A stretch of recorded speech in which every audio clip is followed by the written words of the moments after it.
Thank you very much again, Jim McKay. And now let's get to the fight itself, to the one that has caused national controversy and national headlines throughout the past week. Let's go to the Central Maine Youth Center and fight announcer Johnny Addy. And the referee, ladies and gentlemen, the former heavyweight champion of the world, Jersey Joe Walcott.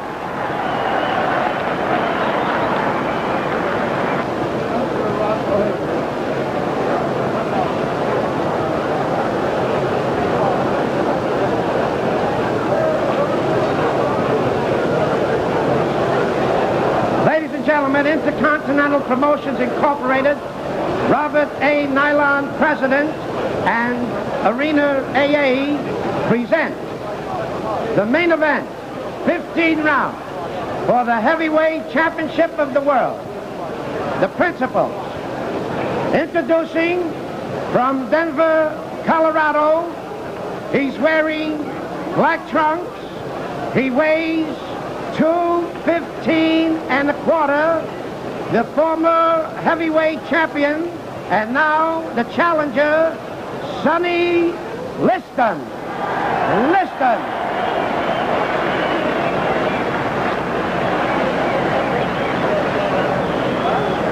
His opponent from Louisville, Kentucky. He's wearing white trunks. He weighs 206. The heavyweight champion of the world, Muhammad Ali.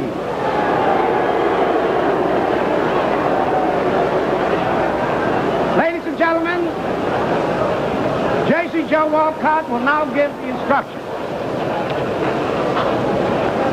Well, gentlemen, this is a match you both worked very hard for, and I know you're both in good condition. I'm not going to go with a lot of preliminaries. I know you both know the rules of Maine, so I'm in here to enforce them. So I'll say to you, keep your punches up, protect yourself at all times. Good luck. Shake hands, come out fighting.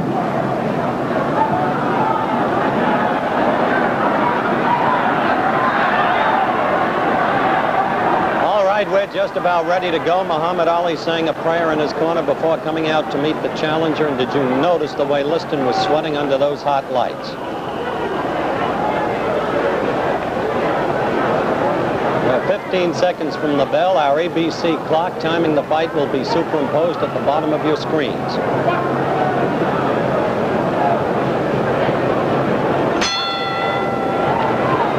Here we go.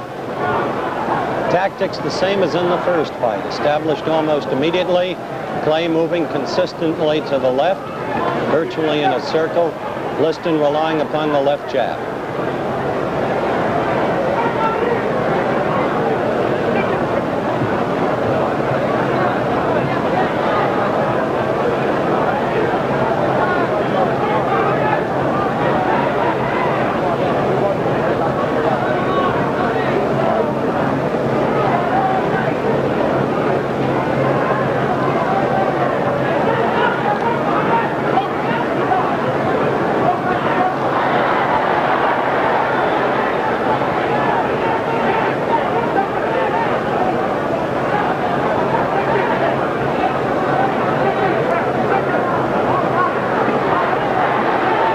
To 1 minute.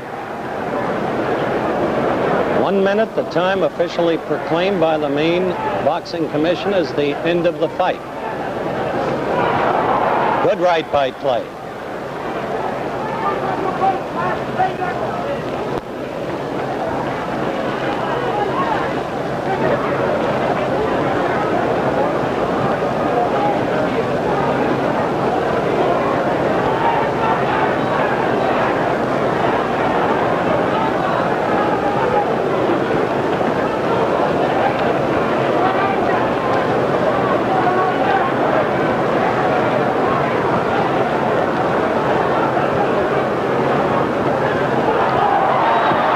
Did you see the punch?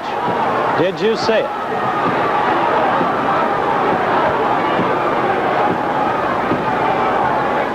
By the ABC clock, 1 minute 53 seconds was 10 seconds after Liston hit the canvas. Walcott never heard the official knockdown timekeeper. Liston never heard a count. Walcott leaves the fighters. Liston still has reflexes. Look at him duck. Now Walcott has gotten information that Liston was down for a count of 10 and more. And so the fight is over, and Muhammad Ali is still the champion in a scene of bedlam, chaos, and confusion.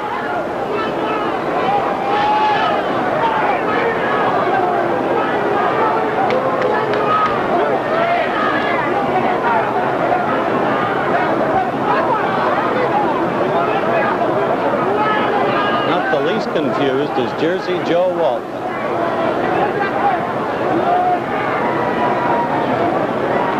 The Liston frustration. Bandages come off. There is the confused one.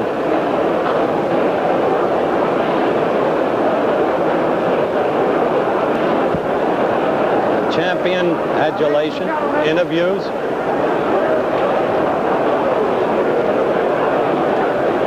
Gentlemen, the timekeeper counted out Liston in 1 minute of the first round. 1 minute of the first round, the winner.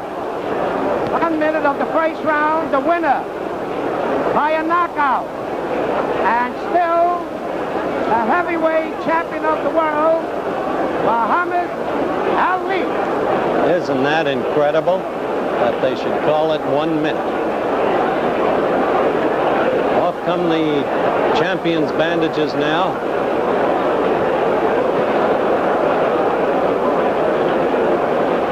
And the champion tells the press exactly how he feels about at least some of them. But you can hear the crowd chanting in the background, many young Bates College students among them. Now here he's going to talk with the other television commentator, Steve Ellis. Watch the game. All right, Cassius. Wait a minute now. Muhammad Ali, better known as Cassius Clay. Muhammad, what was the punch that won it for you? You're a real champion at this point. Well, the punch that won the fight for me, well, I believe was a left hook or a right cross. And one of the two, I really can't think because I was moving too fast. A left hook or a right cross? That's right. All right, now, did you think you were going to be able to do it in the first round? You did it in 6 rounds last time, Cassius. Didn't I tell the world that I had a surprise? And that if I told you the surprise, you would not come to the fight. With me was Almighty Allah and his messenger, and I've been saying my prayers regular, living a righteous life, right. And as you see, what happened. Oh, wait a minute. Now, let me ask you this, if I may, Cassius. Wait a minute. Muhammad. All right, no, wait a minute. Okay, all right, Muhammad, tell me this. Did you think that Liston hit you with any kind of shot that maybe hurt you, any whack toward the body? No, he hit at my body, but he hit my arms instead. He hit your arms instead. I'm a little too fast, Steve, to be hit by slow fellas like you seemed very confident at the beginning. Why were you that confident coming out? I'm confident because Allah's with me and his messenger, Elijah Muhammad. All right, now, Muhammad, tell me this. What did you really knock him out with the left hook and the right smash? Well, I would like to see the videotape if you have it. All right, do we have the videotape? Yes, we do. Show you more. All right, we have the videotape, and let's try for viewers all over the world see what we had. Beautiful footwork. I was getting ready to come in there with a pretty right, but he was in the way. He was in the way. Yes, I must say this was an easy payday. My shape was so good, it really surprised me. I came in at 2. Now you're going to hit him. Watch closely. Watch closely. Is it a right-hand counter? You tell us what it is. I think it was a right-hand counter, not the left hook that you talked about a while ago. Well, didn't I tell you that Liston said in my poem, I want the world to know that I apologize. This kid is so fast, he can't be touched, you know. Now watch this. Watch closely. He's still the aggressor, at least moving towards you. This is scientific action, you feel. I'm a creative fighter, just taking my time and watching him knock him out. The man is a little afraid. All of this talk about somebody coming in the arena with bombs and machine guns scared him to death. It didn't scare me, but it scared him. Well, now, Bodini, there it is. That was the right-hand counter. Let's watch it. Let's watch it. A right-hand counter, as I saw it. Steve, you have never saw the real Muhammad Ali. I haven't had time to warm up yet. You haven't? I haven't had time to just sit down and let's look at it again. Now, that right hand was good. He aims toward the belly. He hit you under the heart there. Yeah, I didn't feel it. You didn't? No, let's watch it. I thank Allah for his messenger, Elijah Muhammad, for giving me the confidence to conquer all of this fear they tried to put in me here tonight. I don't want to overlook it. Describe this to us. Here he's coming towards you. He's moving in. You counter, I think. I know I just blocked that right hand with my elbow. See, you notice my guard is down. I can't be hit because I have split-second timing with footwork and head work. All right, now watch it. Here it goes, in my opinion, as I look back. Halfway through this first round, or a little better. He's off balance. I'm glad you're showing this in slow motion. I see why now. So fast, I don't guess you can see me in real action. You're too tough for me. You're too tough for me to see. All right, let's be looking closely. Long time in slow motion for this to happen. Who's he howling about? No. That's right hand. Right hand. The right hand hurt him. Right hand. Right hand. Knock him out. Watch it. What was it? Right hand. Right hand. Knock him out. Watch him. Did you think he was getting up? Oh, I knew he would fall early, but I wanted it to be about 3 or 4 minutes later. Why are you standing over him, I'm trying to tell the bum to get up and fight. People why are you doing that? Tell me why. That was ABC's exclusive slow motion videotape coverage of the fight. We'll be back with the knockout in slow motion and again from a different camera angle in just a minute.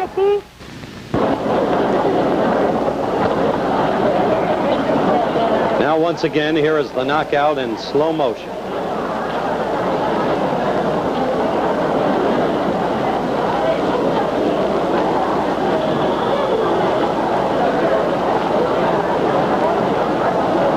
Just that time, you saw the blow cleanly.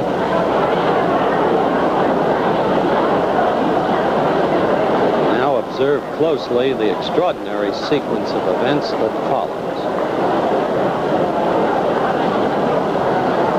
First, the refusal of the champion to go to a neutral corner.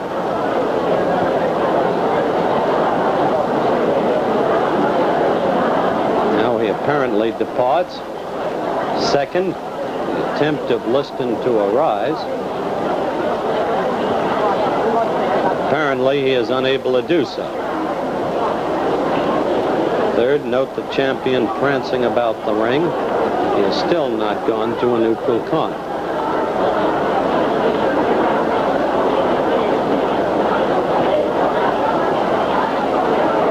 Fourth, the fight actually resumes.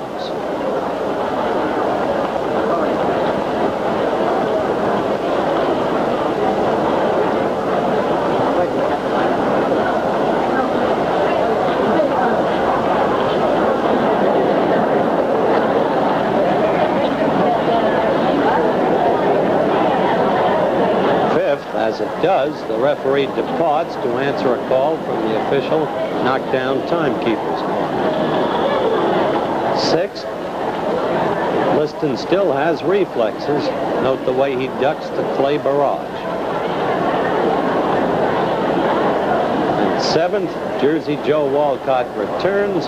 He has been advised that Liston has been down for 10 seconds and more and declares Muhammad Ali the winner.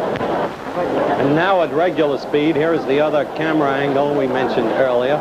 Play will be on your left as he renders the knockout blow.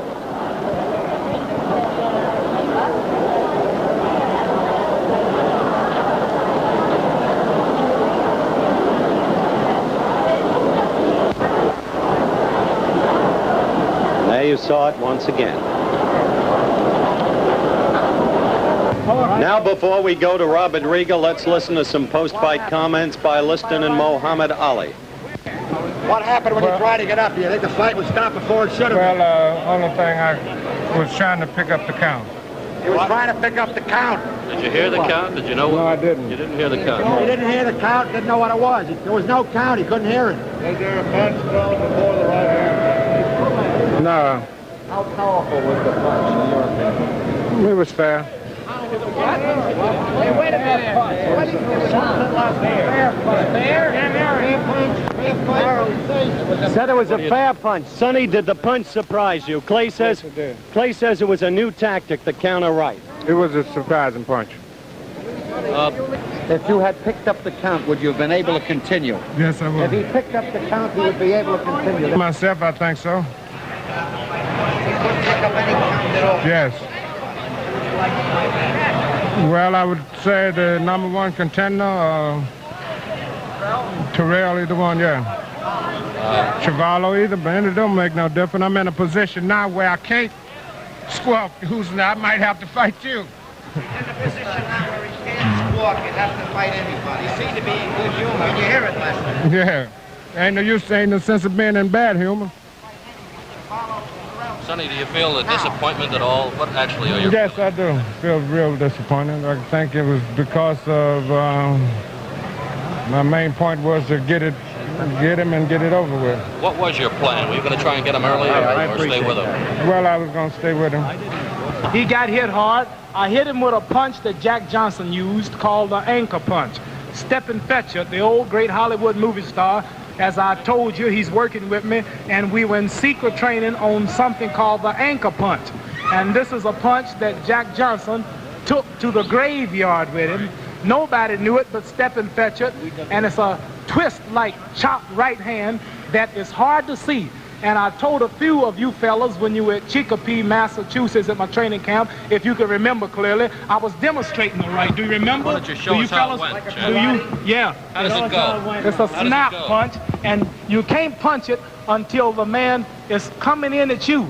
That's like a head-on collision. One car doing 50, hitting the back of another car going 50, doing the same way, it's not much shock. But you turn the car around and bring them together head-on, it's a shock. So the man, I had to time the man with my rhythm and bouncing where he was coming at me and where I was meeting him, and just, that's all. Goodbye, A Jack. twist. And you can't see it, but if you were hit with it, all of you be out. Muhammad, was he... In boxing, when the championship of the world is at stake, defeat without punishment always creates doubts in the minds of the fans. I guess that's because of the great fighters we've had down through the years, the great fights, and the great pictures of those fights. Like this one, the day Jack Dempsey gave a tremendous beating to Gibbons in Shelby, Montana in 1923.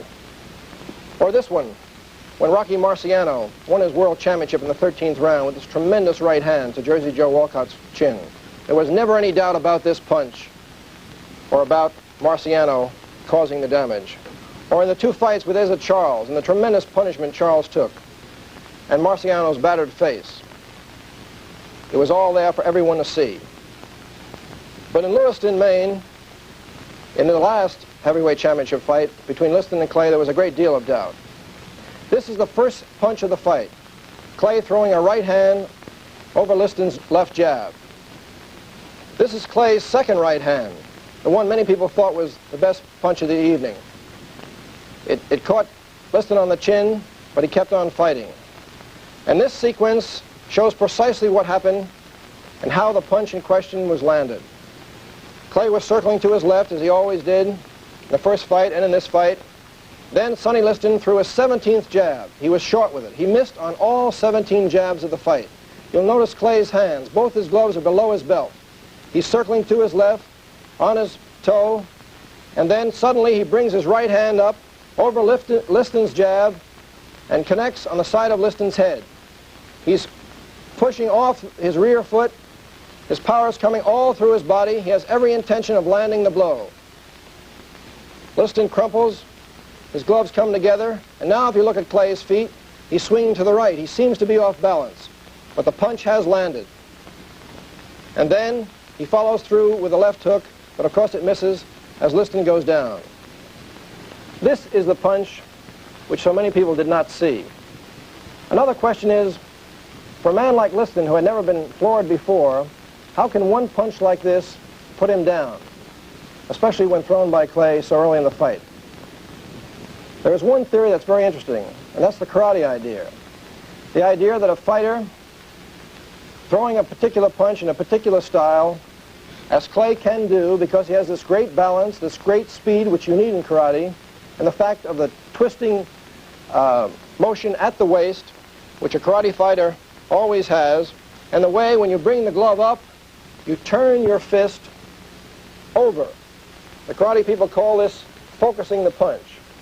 A hook is like this, a jab is like this, but a karate punch is like this. I don't say, or no one says, that Clay intentionally threw a karate punch or that he planned this punch, but because of the nature of his style of fighting, it's perfect for throwing such a punch. And perhaps landing here on Liston's head and throwing it in his style, which is natural to him, it was very effective. This could have done it. However, with all the slow motion tape, with all the high-speed film, there is one question to be answered, and one question which photography will never show. And that's, what about the integrity of a fighter, his courage and his skill and his desire to win? No camera showed it that night in Miami when Liston stayed in his corner, and no camera showed it in Lewiston.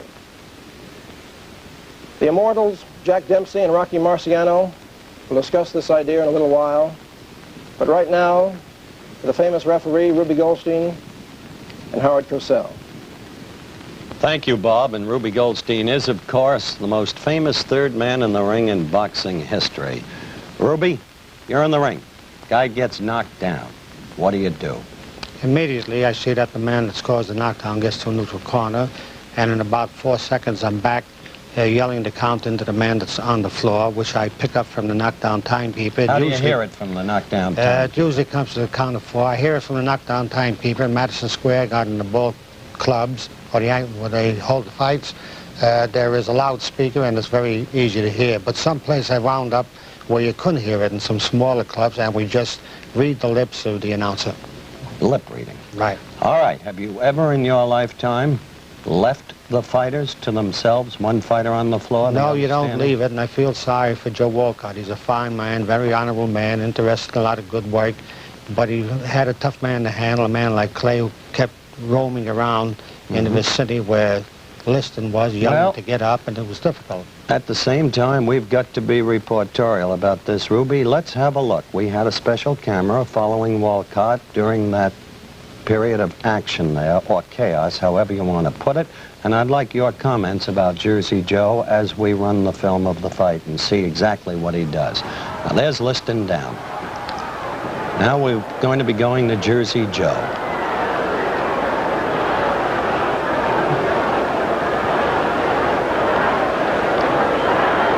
See him looking over there? What would you have been doing? Well, if you notice, he's got a little difficulty there with Clay yelling and making motions. But he didn't even go to Clay. Well, he probably don't know where the knockdown timekeeper is sitting, and he probably doesn't hear what he's saying, and he's going over to find out what's going on. It is wrong, but I feel sorry for a fine guy like Walcott.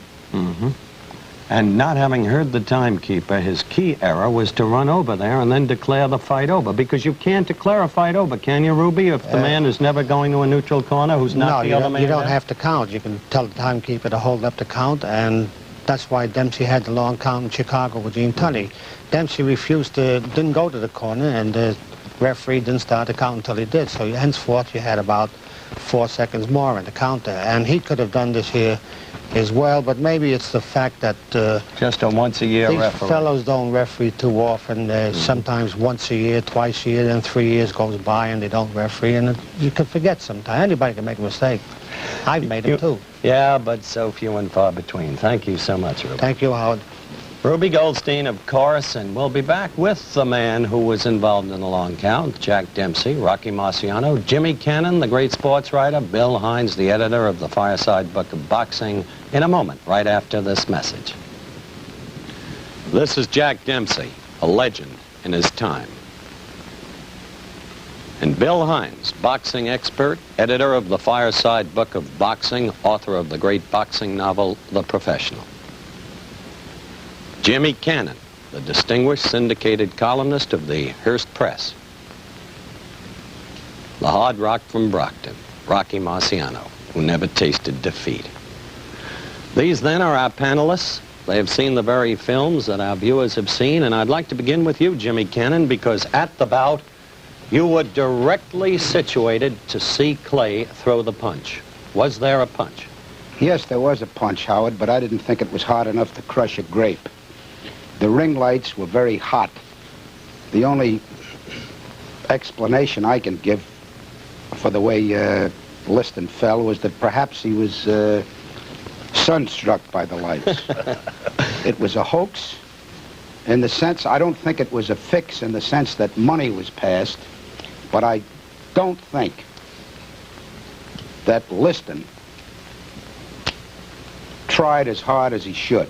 He just took a punch and got out of there. That's the way it looked to me. Afterwards, when he got up, he certainly wasn't unconscious. He seemed in possession of his faculties. He ducked, knew enough to duck, about 5 or 6 right and left hands. Now, I'm not jumping on the bandwagon after the fight. Before the fight, I refused to pick a winner because I didn't like the circumstances of it, the people connected with it, the mere fact that Liston owns 22.5% of the stock in the company that promoted it. They make an excuse that he doesn't really own it anymore, but it's in the name of William Crawford. I asked Sam Margulies, who's connected with the promotion and seems to be Liston's manager, although he denies it, whose name it was in. And he said, William Crawford. And I said, who is William Crawford? And he said, Liston's father-in-law. Hi, Jimmy. I'm going to move from that to Rocky Marciano because, Rock, you and I were seated together right beneath Liston, virtually, where he fell. Weren't you under the impression that he slipped or tripped rather than fell? Yes, I did, because Clay was in no position at the time to throw a solid punch.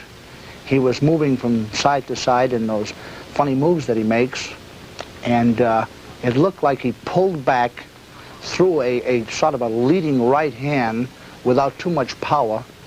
But from the films, evidently after he threw it halfway, he then put some power behind it and did get in about 6 inches of punching power. Didn't you feel that Walcott thought Liston slipped or tripped? Yes, he acted that way because he just didn't start the count at all.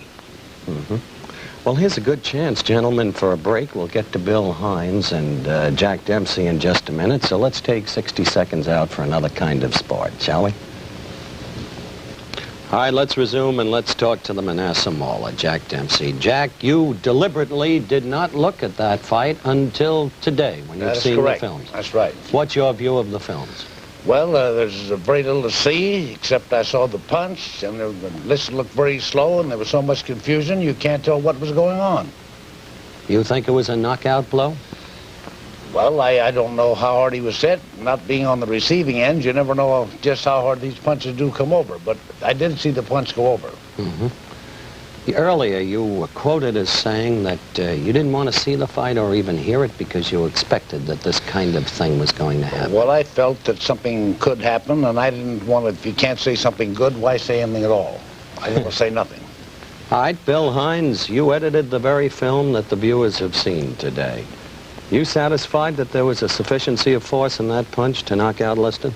I think the answer, Howard, rests with Mr. Liston. If he couldn't get up, I think he belongs in Rochester, Minnesota, where the Mayo Clinic is. And if he wouldn't get up, I think he belongs in absentia. Which is where he'll likely be from here on in. I think so. Billy, the thing that puzzles me is the documented record shows that Liston had never before been felled, and Clay had never before been a one-punch knocker-outer. Now, in the wake of those facts, how could this have truly been a knockout punch? Well, I think you'd have to understand Liston's entire physical condition, and we're not sure of that. We're really not even sure how old he is. He says he's 31, and we say he's 31 plus. Certainly he looked like an old man, and as the two pros here can tell you, when you get to a certain age, you just don't live under a punch the way you did when you were young. So I think that's a factor too, Howard. Well, Rocky, when you were not so young really in your career, Archie Moore decked you with a short right that only traveled about 6 inches, didn't it? Yes, that was when I missed him with my own right hand and had the full force going, and Archie, the clever man, just stepped back just about 3 inches and hit me with the best counterpunch you ever saw. And coming in and he coming in, I just went straight forward. What do you think about when you go down? Well, you realize that you can be put down, and it's a frightening thing to know that you can be put down. The punch traveled just a short distance, and you say to yourself, he can do it again, I better be a lot more careful, or a lot more aggressive, either one. Was Clay's punch at all like Moore's? No, not really. I thought he just started it more or less to parry, and all of a sudden he saw the opening and he threw some power at the last moment. I've noticed that on the film here. He didn't have his body behind it or any real follow through. It was just a over the right arm and right on the chin. It could have hit him in a good spot and just confused him very much. Well, as our viewers can see, that punch continues to remain very much in dispute.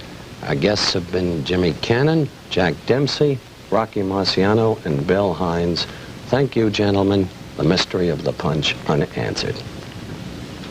That's the way it was that May 25th, 1965 in Lewiston, Maine, in a high school hockey rink where they had a heavyweight championship fight. The big questions remain unanswered. Yes, there was a punch, but was it of sufficient force to knock out a man who had never been floored before? What about the referee, Jersey Joe Walcott, and his total confusion?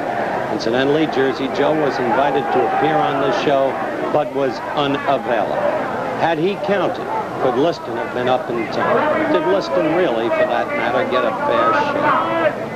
And what about all of the other bizarre circumstances attending upon the fight? The way it got, for instance, to Lewiston. Well, some say this was the end of boxing.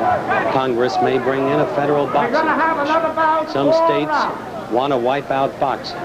But this may, in fact, have been a new beginning, because Floyd Patterson now in Sweden says he's been promised a fight in the fall. And right now, there's a man in the ring, George Chavallo, and there he is, who wants to fight the heavyweight champion. He's ready at that moment. He may get the next shot. Indeed, this may be a new beginning. That's the story of the big fight, Muhammad Ali against Sonny Liston. What about next week on Wide World of Sports? Well, next week, ABC's Wide World of Sports will be at the Commodore Hotel in New York City for the World Pocket Billiards Championship. Luther Wimpy Lassiter will be defending his title against Joe Balsas. Lassiter and Balsas meet in the finals of this competition involving an outstanding field of America's pocket billiards players. Also next week, we'll present an outstanding topical event of international significance. So be sure to check your local listings for ABC's Wide World of Sports next week. The executive producer of ABC's Wide World of Sports is Rune Arledge. The Clay Liston segment was produced for ABC by Jim Spence and Jim Colligan and directed by Marshall Diskin, Bob Delaney, and John Sedgwick. Parachuting coverage produced by Jack Lubell and directed by William Bennington. Today's remote pickups were by ABC New York and Hollywood. Nationwide and worldwide travel arrangements for ABC's Wide World of Sports made through and promotional consideration furnished by TWA Trans World Airlines. Remember to check your local listings for ABC's Wide World of Sports next week. Now, this is Howard Cosell saying so long. The preceding program was pre-recorded.